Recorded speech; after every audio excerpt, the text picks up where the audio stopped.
Hello everyone, आज हम पढ़ेंगे क्लास 8 एनसीईआरटी बुक हिंदी बसंत का लेसन 2 लाख की चूड़ियाँ। ये जो कवि हैं कामता नाथ जी, इन्होंने ये कहानी लिखी है और इन्होंने बताया भी है कि उन्हें सबसे ज़्यादा कौन अच्छा लगता है, क्या चीज़ अच्छी लगती है। तो चलिए ये चैप्टर हम शुरू करते हैं। सारे गांव में बदलू मुझे सबसे अच्छा आदमी लगता था। ये जो कवि हैं कामता नाथ जी, ये बता रहे हैं कि उन्हें सारे गांव में सिर्फ बदलू ही एक अच्छा आदमी लगता था, क्योंकि वह मुझे सुंदर सुंदर लाख की गोलियां बनाकर देता था। ये उन्हें इसलिए अच्छा लगता था क्योंकि वह उन्हें सुंदर सुंदर मतलब बहुत सुंदर सुंदर लाख की गोलियां बनाकर देता था, अलग अलग रंग बिरंगी। मुझे अपने मामा के गांव जाने का सबसे बड़ा चाव यही था। मतलब चाव मतलब होता है जैसे कोई चाह होती है या कोई इच्छा मान लेते हैं, वैसे कहते हैं रुचि। तो चाव या फिर रुचि या इच्छा कुछ भी कह सकते हैं। तो उन्हें अपने मामा के घर जाने में कोई मतलब कोई भी वो नहीं होती थी कि परेशानी हो या कुछ भी नहीं। उनकी तो और इच्छा और होती थी, उनका चाव होता था कि वो अपने मामा के घर जाएं। कि जब मैं वहाँ से लौटता था, मतलब जब वो जाते थे फिर वहाँ से अपने घर दोबारा आते थे, लौटते थे, तब वह ढेर सा मतलब तो मेरे पास ढेर सारी गोलियां होती रंग बिरंगी। मतलब उनके पास ढेर सारी गोलियां होती रंग बिरंगी, अलग अलग तरह की, मतलब लाल हरी ऐसे बहुत सारे कलर की उनके पास गोलियां होती जो कि बल्लू ने बनाई हुई, जो किसी भी बच्चे का मन मोह लें। वो ऐसी गोलियां थी जो कि किसी भी मन मोह लें। आप सभी जानते होंगे बच्चों को खुश करना, तो उन गोलियों को वो दिखाकर बच्चे को मन मोह लेते थे। वैसे तो मेरे मामा के गांव का होने के कारण मुझे बदलू को बदलू मामा कहना चाहिए। मतलब ये बता रहे हैं मैं अपने मामा के गांव का हूँ, इसलिए मुझे बदलू को बदलू मामा कहना चाहिए था। परंतु मैं उसे बदलू मामा ना कहकर बदलू काका कहा करता था। मतलब ये बता रहे हैं कि मैं उन्हें बदलू मामा नहीं कहता था, बदलू काका कहता था। काका यानी कि चाचा होते हैं, जैसा कि गांव के सभी बच्चे उसे कहा करते थे। मतलब गांव के जो सभी बच्चे थे, सारे बच्चे थे, वो उनसे बदलू काका ही कहते थे, मामा नहीं कहते थे। बदलू का मकान कुछ ऊंचे पर बना था। मतलब बदलू का मकान कुछ ऊंचे पर यानी कि बहुत ऊंचे पर, मतलब बहुत ऊंचा मकान था उसका। मकान के सामने बड़ा सा सहन था। जो उसका मकान था उसके सामने, जैसे कहते हैं ना कि उसके मकान के सामने बिजली का तार है या खंबा है कोई, ऐसे ही एक सहन होता है, वो था जिसमें एक पुराना नीम का वृक्ष लगा था। जिसमें मतलब पुराना नीम का वृक्ष लगा था, नीम का पेड़ लगा था, बहुत पुराना था, जो कि उसी के नीचे बैठकर बद्दू अपना काम किया करता था। मतलब बद्दू जो लाख की चूड़ियां बनाता था, लाख को पिघलाता था, वो उसी वृक्ष के नीचे यानी कि पेड़ के नीचे बैठकर काम करता था। बगल में भट्टी दहकती रहती जिसमें वह लाख पिघलाया करता था। जो कि मैंने अभी बताया, उसके पास में एक भट्टी थी दहकती हुई जिसमें वो अपना लाख पिघलाता था। सामने एक लकड़ी की चौखट पड़ी रहती जिस पर लाख के मुलायम होने पर वह उसे सलाख के समान पतला करके चौड़ी का आकार देता। मतलब यहाँ मतलब है कि लकड़ी की चौखट यानी कि जो गेट, हमारे लकड़ी का गेट होता है, वही लकड़ी की चौखट पड़ी रहती जिस पर लाख के, मतलब जिस पर लाख के मुलायम होने पर उसे सलाख, सलाख मतलब होता है यहाँ पर सलाई।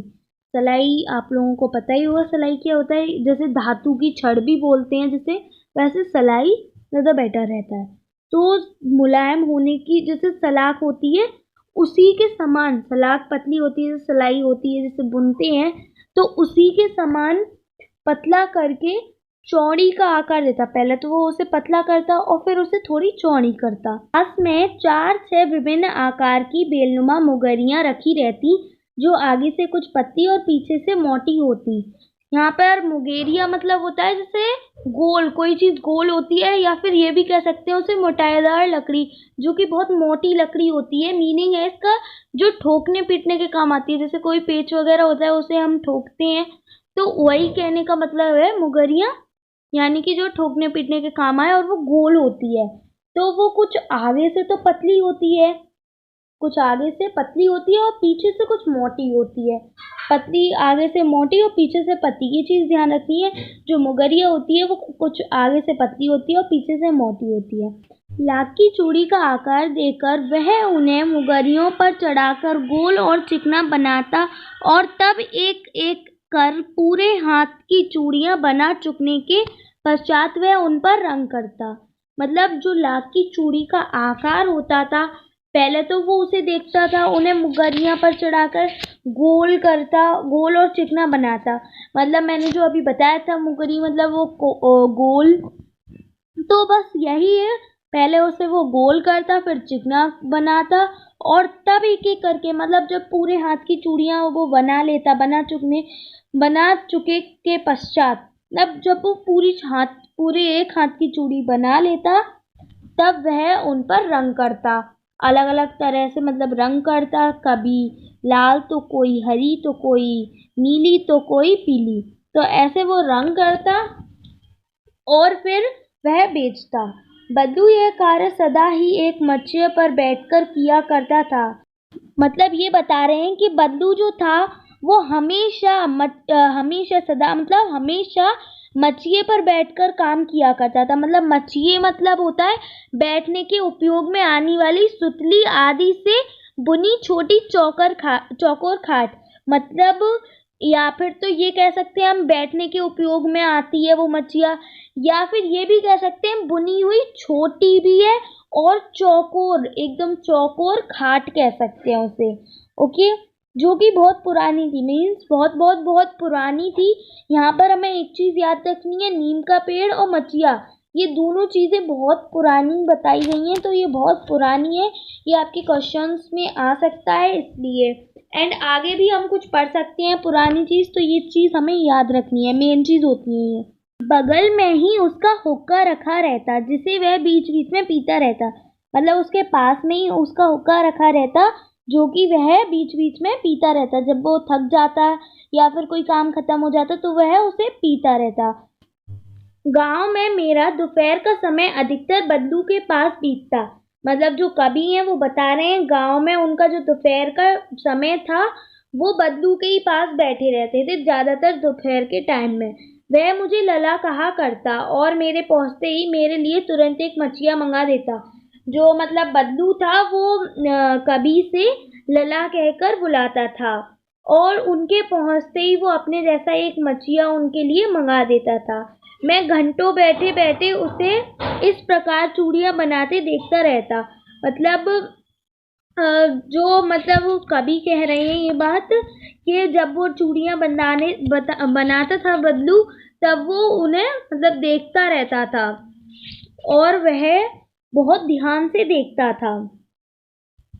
फिर लगभग रोज ही वह 4-6 जोड़े चूड़ियां बनाता। मतलब रोज वह 4-6 जोड़े चूड़ियां बनाता। पूरा जोड़ा बना लेने पर वह उसे बेलन पर चढ़ाकर कुछ क्षण चुपचाप देखता रहता, मानो वह बेलन न होकर किसी नववधू की कलाई हो। यहाँ पर मतलब है कि जो पूरा जोड़ा बना लेने, मतलब जब वो पूरा जोड़ा बना लिया था उसने, तब वो कुछ देर के लिए उन चूड़ियों को चुपचाप देखता रहता था। छड़ पर जो बेलन होता है उस पर चढ़ाकर वो चुपचाप देखता रहता था, मानो जैसे कोई नववधू जने मीन्स अभी अभी कोई बहू आई हो नववधू, उसकी कलाई मतलब उसने अपनी कलाई पर वो चूड़ियां पहनी हो, तो वो कुछ इस तरीके से देखता रहता था। बदलू मनीहर था। मतलब बदलू एक मनीहर था। चूड़ियां बनाना उसका प्रत्येक पैसा था। मतलब चूड़ियां बनाना उसका प्रत्येक पैसा था। मतलब प्रत्येक मतलब होता है पूर्वजों का, जो पूर्वज होते हैं उनका, या फिर पिता से प्राप्त या पुश्तैनी, मतलब पिता से कुछ लिया हो हमने प्राप्त करा हो, या फिर पुश्तैनी कुछ पुश्तैनी लिया हो, तो ये है उसका मीनिंग। तो वो कुछ इस टाइप से पेशा था और वास्तव में वह बहुत ही सुंदर चूड़ियां बनाता था। मतलब वो वास्तव में मतलब सच में वो बहुत ही ज़्यादा अच्छी चूड़ियां बनाता था। उसकी बनाई हुई चूड़ियां की खपत भी बहुत थी। खपत मतलब होता है माल की बिक्री, मतलब माल बहुत बिकता था उसका, तो जो वो चूड़ियाँ बनाता था तो वो बहुत बिकती थी उसकी। उस गांव में तो सभी स्त्रियां उसकी बनाई हुई चूड़ियाँ पहनती ही थीं। मतलब सब जो स्त्रियां थीं, औरत थीं, वो सब उसकी ही चूड़ियाँ बनाई हुई पहनती थीं। आस-पास के गाँव के लोग भी उससे चूड़ियाँ ले जाते थे। मतलब जो आस-पास के लोग थे, ज़्यादा दूर नहीं था उनका गाँव, तो वो वहाँ से चूड़ियाँ ले जाते थे। परंतु वह कभी भी चूड़ियों को पैसे से बेचता नहीं था। मतलब वो जो चूड़ियाँ देता था, उन्हें उनसे पैसे नहीं लेता था। उसका अभी तक वस्तु विनिमय का तरीका था। वस्तु विनिमय मतलब पैसे से ना खरीद कर एक वस्तु के बदले दूसरी वस्तु ले लेता था उनसे। और लोग अनाज के बदले उससे चूड़ियाँ ले जाते थे। मतलब लोग जो थे वो अनाज उसे दे देते थे और वो उसे उन्हें चूड़ियाँ दे देता था। बदलू स्वभाव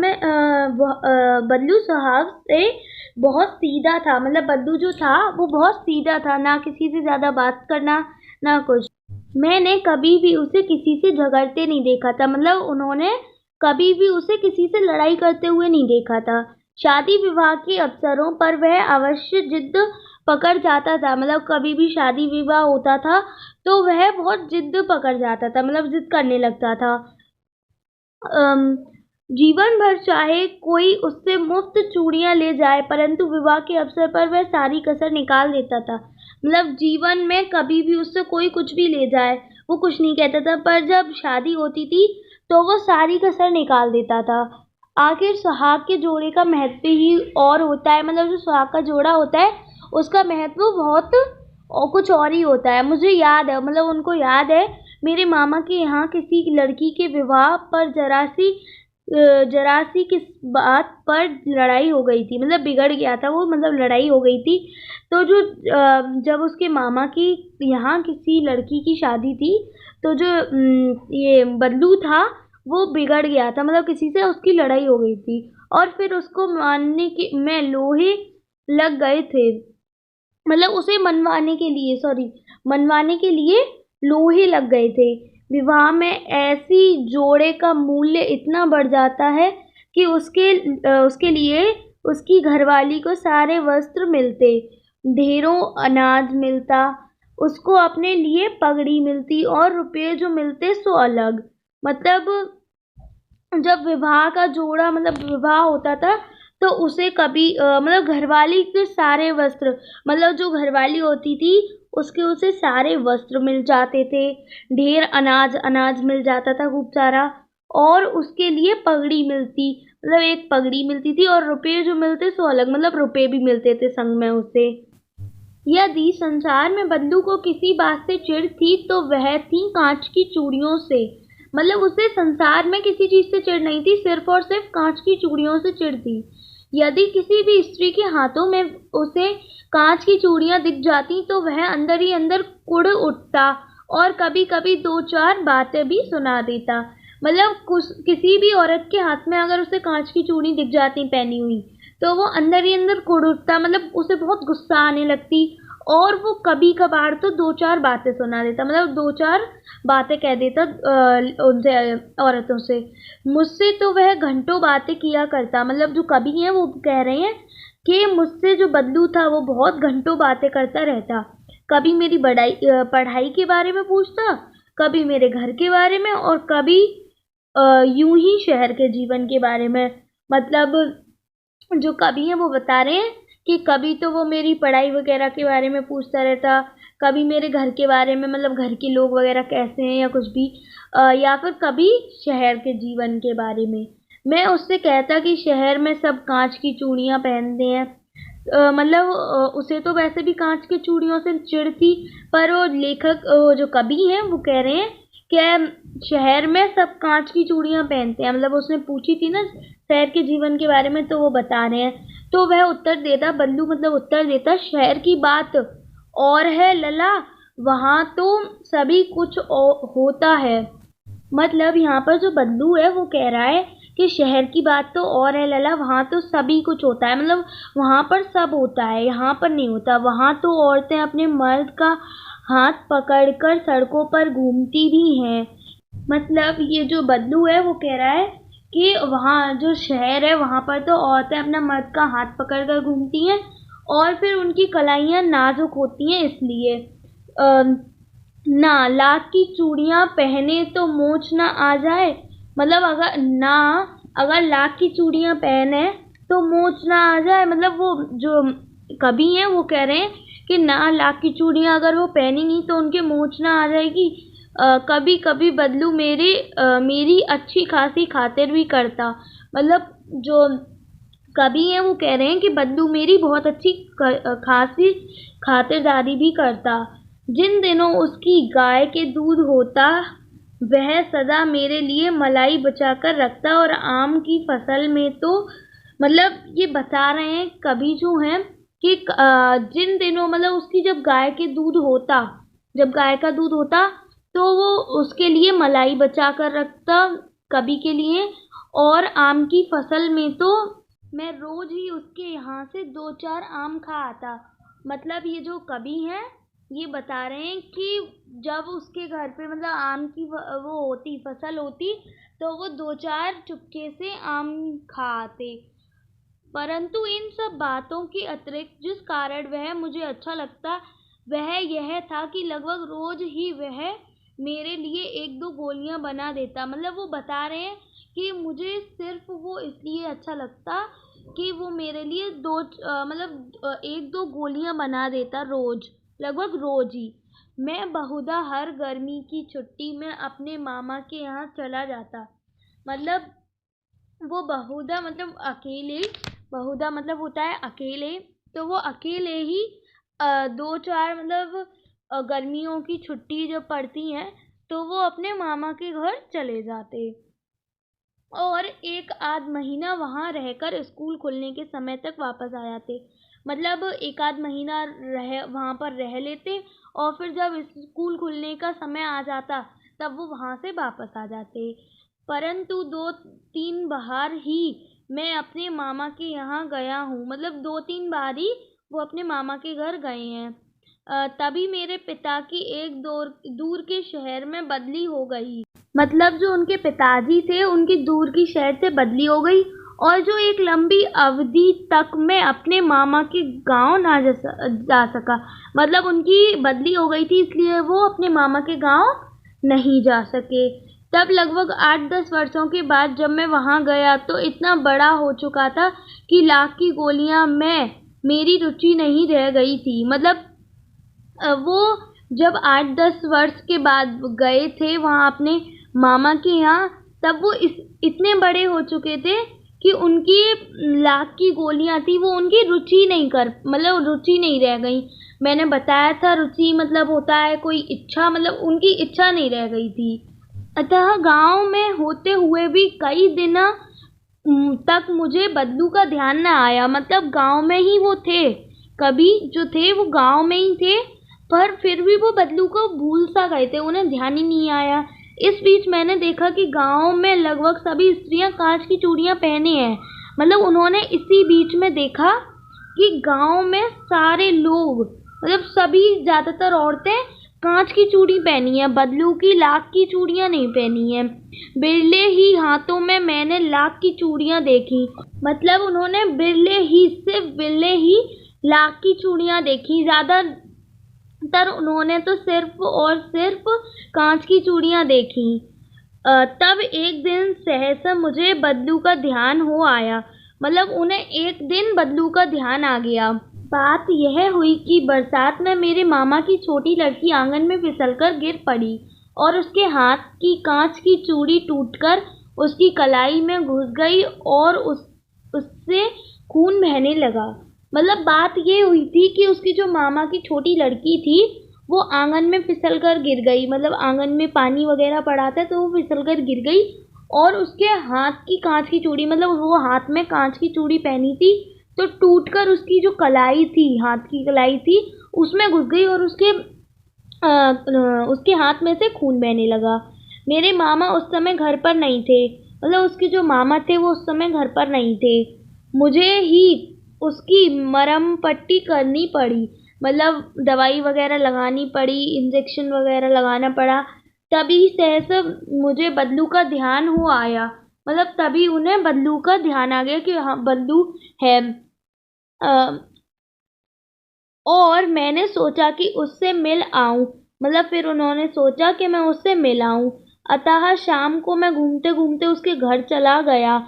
बद्लू वहीं चबूतरे पर नीम के नीचे एक खाट पर लेटा था। मतलब वो ऐसे ही टहलते टहलते, यानी कि शाम को घूमते घूमते वो उसके घर चले गए और बदलू वहीं चबूतरे पर बैठा, मतलब लेटा हुआ था खाट पर। नमस्ते बदलू काका, मैंने कहा। मतलब जो कवि थे उन्होंने कहा नमस्ते बदलू काका। तो नमस्ते भैया, मतलब जो बदलू था उसने कहा नमस्ते भैया। उसने मेरी नमस्ते का उत्तर दिया और उठकर खाट पर बैठ गया।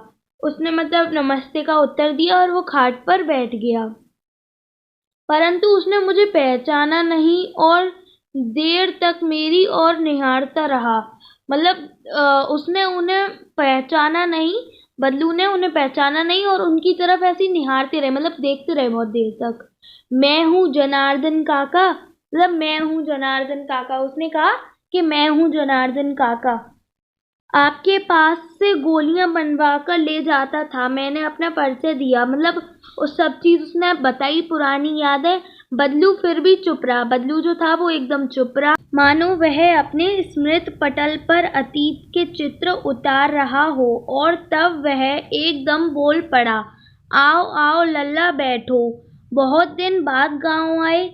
मतलब बदलू जो था वो एकदम चुप रहा और मानो जैसे वो अपने स्मृत पटल पर अतीत के चित्र उतार रहा हो। और तब उसने एक मतलब वो एकदम से बोल पड़ा, आओ आओ लल्ला, पहले की तरह आओ आओ लल्ला बैठो, बहुत दिन बाद गांव आए हो, मतलब बहुत दिन बाद गांव आए हो। हाँ हाँ, इधर आना नहीं हो सका काका। मतलब उसने कहा कि इधर आना नहीं हो सका, मतलब कोई काम वगैरह नहीं था तो इसलिए मतलब कुछ आना नहीं हो सका। मैंने चारपाई पर बैठते हुए उत्तर दिया। मतलब वो चारपाई पर बैठे और उन्होंने उत्तर दिया। कुछ देर फिर शांति रही, मतलब कोई कुछ बोला नहीं। मैंने इधर उधर दृष्टि दौड़ाई, ना तो मुझे उसकी मच्छिया ही नजर आई, ना ही भट्टी। मतलब उसने इधर उधर देखा, ना तो मच्छिया मतलब दिखाई दी, मच्छिया वही बैठने के उपयोग में आने वाली खाट, और ना ही भट्टी जिससे वो लाख पिघलाता था। आजकल काम नहीं करते काका? बद्दू ने कहा, आजकल काम नहीं करते काका? मैंने पूछा। कभी नहीं पूछा। नहीं लला, काम तो कई साल से बंद है। मतलब काम उसका बहुत सालों से बंद हो गया है। मेरी बनाई हुई चूड़ियां कोई पूछे तब तो गांव गांव में कांच का प्रचार होने हो गया है। मतलब गांव में सब कांच को ज्यादा पसंद करने लगे हैं, लाख को कोई पसंद नहीं करता। वह कुछ देर चुप रहा, फिर बोला। जो बद्दू था वो पहले तो कुछ देर चुप रहा, फिर बोला, मशीन युग है ना यह लला। आजकल सब काम मशीन से होता है, खेत भी मशीन से जोते जाते हैं। और फिर जो सुंदरता कांच की चूड़ियों में होती है, लाख में कहाँ संभव है। मतलब वो जो बदलू है, वो बदलू काका है, वो कह रहे हैं कि मशीन युग है ना ये है। मतलब मशीन जो होती है उनसे ही तो आजकल काम होता है ज्यादातर। मेरी बनाई चूड़ियां कोई पूछे तब तो, मतलब जो लाख की उन्होंने चूड़ियां बनाई थी उन्हें कोई पूछता ही नहीं था, इसलिए उन्होंने बंद कर दिया। और वैसे भी बेटा अब तो, मतलब वो कह रहे हैं कि अब तो मशीन से सब चीजें जोती जाती हैं, खेत वगैरह भी मशीन से ही जोते जाते हैं। फिर जो सुंदरता कांच की चूड़ियों में, लाख की चूड़ियों में कहाँ होती है। लेकिन कांच बड़ा खतरनाक होता है। मतलब जो बदलू वो कवि है, वो बदलू काका से कह रहे हैं कांच बड़ा खतरनाक होता है, बड़ी जल्दी टूट जाता है। कवि ने कहा, नाजुक तो फिर होता ही है लला। कहते कहते उसे खांसी आ गई और वह देर तक खांसता रहा। मतलब जो वो है बदलू काका, वो कहने लगे नाजुक तो फिर होता ही है लला। और वो बात करते ही करते मतलब उन्हें खांसी आने लगी और बहुत देर तक वो खांसते रहे। मुझे लगा उसे दमा है। अवस्था के साथ साथ उसका शरीर ढल चुका था। उसके हाथों पर और माथे पर नशे उभार आई थी। मतलब जो वो हैं कवि ये बात सोच रहे थे कि उन्हें उन्हें दमा है, इसलिए अवस्था के साथ साथ मतलब वो थोड़ी उम्र उनकी ज्यादा होती जा रही है, उनका शरीर ढल चुका है और उनके हाथ माथे पर उभर भी, मतलब नशे, जो नसें होती हैं वो उभर आई हैं, बाहर से निकल आई हैं। जाने कैसे उसने मेरी शंका भांप ली और बोला, दमा नहीं है मुझे। मतलब जो वो थे, बदलू काका थे, वो पता नहीं वो सोच में मतलब उन्हें पता नहीं कैसे पता चल गया कि बदलू ऐसा, मतलब जो कवि है वो ऐसा सोच रहे हैं। जाने कैसे उसने मेरी शंका भाप ली, मतलब जो मेरे मन में है वो पता नहीं कैसे उन्हें पता चल गया। और फिर वो बोले, बदलू काका बोले, दमा नहीं है मुझे। मतलब वो बोलने लगे, दमा नहीं है मुझे, फसली खांसी है। मतलब फसली खांसी है, सूखी खांसी बोलते हैं, फसली खांसी है। यही महीने 2 महीने में आ रही है। मतलब यही महीने 2 महीने में आ रही है, मतलब बार बार आती है 2 महीने में। 10-15 दिन में ठीक हो जाएगी। मतलब कुछ दिनों बाद, 10-15 दिनों बाद ठीक हो जाएगी। मैं चुप रहा, मतलब वो चुप रहे। मुझे लगा उसके अंदर कोई बहुत बड़ी व्यथा छिपी है। मतलब उसे लगा कि कोई अंदर बात छुपी हुई है। व्यथा यानी कि कोई बात छुपी हुई है जो कि वो बता नहीं रहा है। मैं देर तक सोचता रहा कि इस मशीन युग के कितने हाथ काट दिए हैं। कुछ देर फिर शांति रही जो मुझे अच्छी नहीं लगी। मतलब फिर वो शांति रही तो उसे अच्छी नहीं लगी। आम की फसल अब कैसी है काका? वो पूछने लगा, आम की फसल कैसी है काका? कुछ देर पश्चात मैंने बात का विषय बदलते हुए पूछा। मतलब कुछ देर बाद उसने बात बदल दी। अच्छी हैं लला, बहुत अच्छी हैं। और फिर पूछा कि अच्छी हैं, बहुत अच्छी हैं। उसने लेहकर उत्तर दिया और अंदर अपनी बेटी को आवाज दी, अरे रज्जो, लल्ला के लिए आम तो ले आ। फिर मेरी ओर मुख्तिव होकर बोला, माफ करना लला, तुम्हें आम खिलाना भूल गया था। तो मतलब जो वो है, बदलू काका हैं, वो अपनी बेटी से बोलने लगे, अरे रज्जो, लला के लिए आम ले आ, मतलब कभी के लिए आम ले आ। और फिर वो मतलब होकर बोलने लगे कि माफ करना लला, मतलब मैं भूल गया तुम्हें आम खिलाना।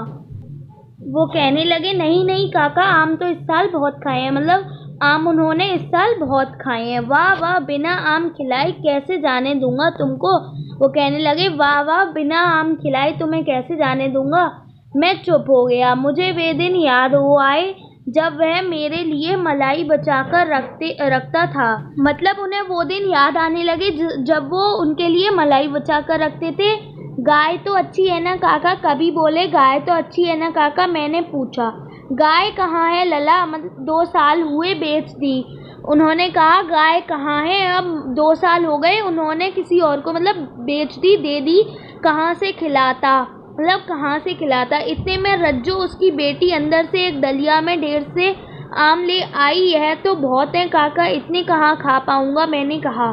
मतलब कवि ने कहा कि मैं इतने, मतलब जो उनकी बेटी थी रज्जो, वो वहाँ आई और डलिये में बहुत सारे आम ले आई। तो कवि कहने लगे कि इतने कहाँ खा पाऊंगा मैं। वाह वाह, वह हंस पड़ा। शहरी ठहरे ना, मैं तुम्हारी उम्र का था तो इसके चुगेने आम एक बखत में खा जाता था।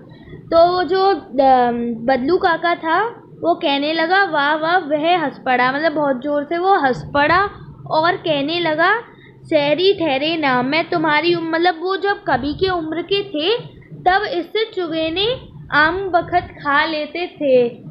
मतलब चुगेने मतलब होता है 4 गुने। आप लोगों की बात और है, मैंने उत्तर दिया। मतलब उसने उत्तर दिया, उसने कहा कि आप लोगों की बात और है। अच्छा बेटी, लला को 4-5 आम छांट कर दो, सिंदूरी वाले देना। देखो लला कैसे है, देखो लला कैसे हैं, मतलब आम कैसे हैं। जो उनकी बेटी थी रज्जो, तो जो बदलू काका थे, उन्होंने उससे कहा कि ये मतलब डलिया मतलब होता है, आप लोगों को पता ही होगा, बस का बना एक छोटा पात्र, जो बस का बना होता है एक छोटा पात्र। तो उन्होंने उससे कहा कि रज्जो, इसमें से मतलब 5-6 आम, 4-5 आम छांट कर दो और सिंदूरी वाले देना लला को। देखो लला कैसे हैं, उसने कहा, देखो लला कैसे हैं, इसी साल यह पेड़ तैयार हुआ है। मतलब इसी साल ये पेड़ उगा है।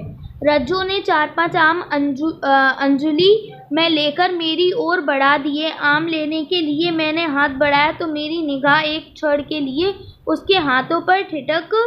मतलब रज्जो ने 4-5 आम दिए अंजलि में लेकर, मतलब अंजलि में लेकर उसने 4-5 आम दिए उसको, और एक क्षण में उसकी आंखें, मतलब उसके जो हाथ थे वो एकदम से ठिठक गए, मतलब रुक से गए एकदम से। गोरी गोरी कलाइयों पर लाख की चूड़ियां बहुत ही फब रही थीं। वो कवि थे वो कह रहे थे उससे, रज्जो से, यानी कि जो काका थे उनकी बेटी से, कि गोरी गोरी कलाइयों पर लाख की चूड़ियां बहुत फब रही हैं, मतलब जच रही हैं। बल्लू ने मेरी दृष्टि देख ली और बोल पड़ा, यही आखिरी जोड़ा बनाया था जमींदार साहब की बेटी के विवाह पर। 10 आने पैसे मुझको दे रहे थे, मैंने जोड़ा नहीं दिया, कहा शहर से ले आऊं। मतलब इसका मतलब है जो बल्लू ने मेरी दृष्टि देख ली, मतलब उसने मेरे हाथ देख लिए और बोल पड़ा यही आखिरी जोड़े थे। मतलब जो उसके काका थे वो बोल पड़े कि आखिरी जोड़े थे जमींदार साहब की बेटी के विवाह पर, मतलब यही आखिरी जोड़े थे जमींदार बेटी के विवाह पर उन्हें देने थे, पर 10 आने पैसे मुझको दे रहे थे, मतलब 10 आने पैसे दे रहे थे मुझको। तो मैंने जोड़ा नहीं दिया, मतलब उन्होंने जोड़ा नहीं दिया, तो कहने लगे शहर से ले आऊँगा। मैंने आम ले लिए और खाकर थोड़ी देर पश्चात चला आया। उन्होंने वो आम लेकर थोड़ी देर बाद वहाँ से निकल आया। मुझे प्रसन्नता हुई कि बदलू ने हार कर भी हार नहीं मानी थी। मतलब उसे प्रसन्नता हुई थी कि बदलू जो काका हैं उन्होंने हार कर भी हार नहीं मानी। उसका व्यक्तित्व कांच की चूड़ियों जैसा ना था कि आसानी से टूट जाए, मतलब उसका व्यक्तित्व ऐसा था कि कांच की चूड़ियों की तरह नहीं था कि कांच की चूड़ियाँ हाल टूट जाती हैं पर लाख की चूड़ियाँ नहीं टूटती हैं। तो नीचे देखिए यहाँ पर ये जो हमारे कवि हैं कामता नाथ जी, उनका नेम यहाँ पर दे रखा है।